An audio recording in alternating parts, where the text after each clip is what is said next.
Today we're taking a look at 5 reasons why I purchased the Sigma FPL in 2023. Now, if you follow the channel, you know that I love the original Sigma FP. Towards the end of last year, I was faced with the decision to buy another Sigma FP body as a B cam or potentially look at the Sigma FPL. And so today we are taking a look at 5 reasons why I chose the Sigma FPL as a second body over the original FP.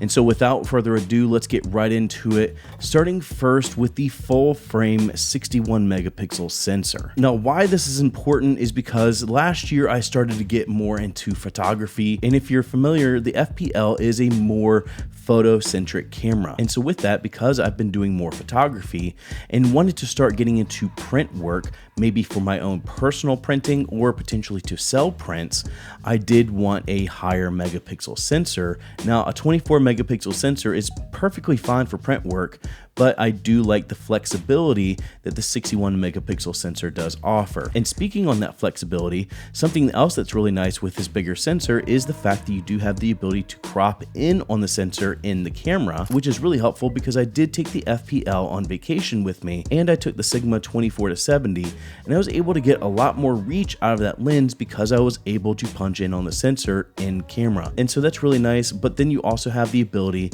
to crop in a little bit more in post without losing a ton of resolution. I could easily make the decision to purchase the FPL just with those things in mind, but with that, let's talk about some other reasons why I purchased the FPL, which one of those reasons is the fact that it does offer phase detect autofocus. Now, I'll be the first to say this is not perfect phase detect autofocus. It is definitely not on the level of Sony or Canon, and it's probably not even on the level of the new Lumix S5 Mark II, but in my opinion, it does vastly outperform the Sigma FP when it comes to autofocus. And while single shot autofocus is okay with the Sigma FP, I found that the FPL was just more accurate for critical focus with the phase detect autofocus upgrade.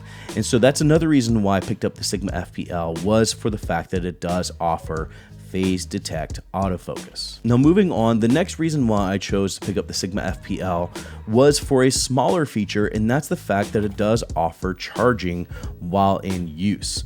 This is really helpful if you do live stream or occasionally live stream, where you can potentially charge the camera while you're streaming, or even just charge the camera while you're using it. That is something that the FPL offers that the FP does not. The next reason was what really sealed the deal for me, and that's the fact that it does offer very similar video performance of the original FP, but also you do add more photocentric features on the camera. If this were a great photocentric camera, that would be one thing, but the fact that it does offer similar video performance, if not on par with the original FP, which is one of my favorite cameras at this price point for video performance, having the FPL perform similarly, if not identically, was really what just sealed the deal for me to picking up the FPL rather than the FP for my second body. The fifth reason isn't really FPL specific, but it is belonging to the FP family in general,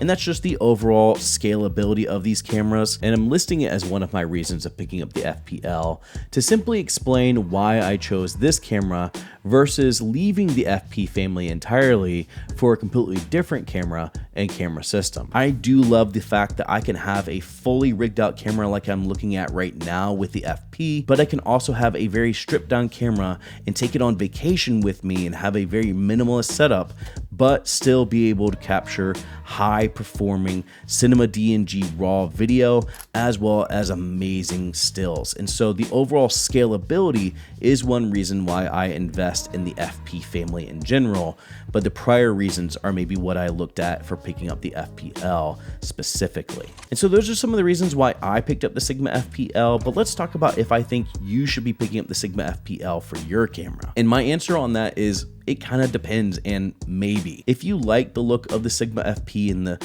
image that comes from the Sigma FP, and you don't really care about autofocus or a larger sensor, you're not looking at doing large print photography or things like that, or you don't need all of that cropping ability in post, then I would look at the original FP, especially because it is under that $2,000 marker. But on the flip side of that, if you are looking at doing more large print photography, or you do want the extra flexibility in post to crop into the image without losing a ton of resolution, and you also want that autofocus performance, then that's where I would consider the Sigma FPL. And so it really just depends on how you use your camera and which camera I would say you should go with. But if this camera does check all the check boxes that you're looking for in a camera, I'm absolutely confident in recommending that you check out the Sigma FPL. And so that's it for me. I hope you guys enjoyed the video. If you did enjoy the video, make sure to give it a like. And if you're digging the overall content from the channel, consider subscribing. As always, thank you for joining. Go and find your journey. Go embrace life. Peace.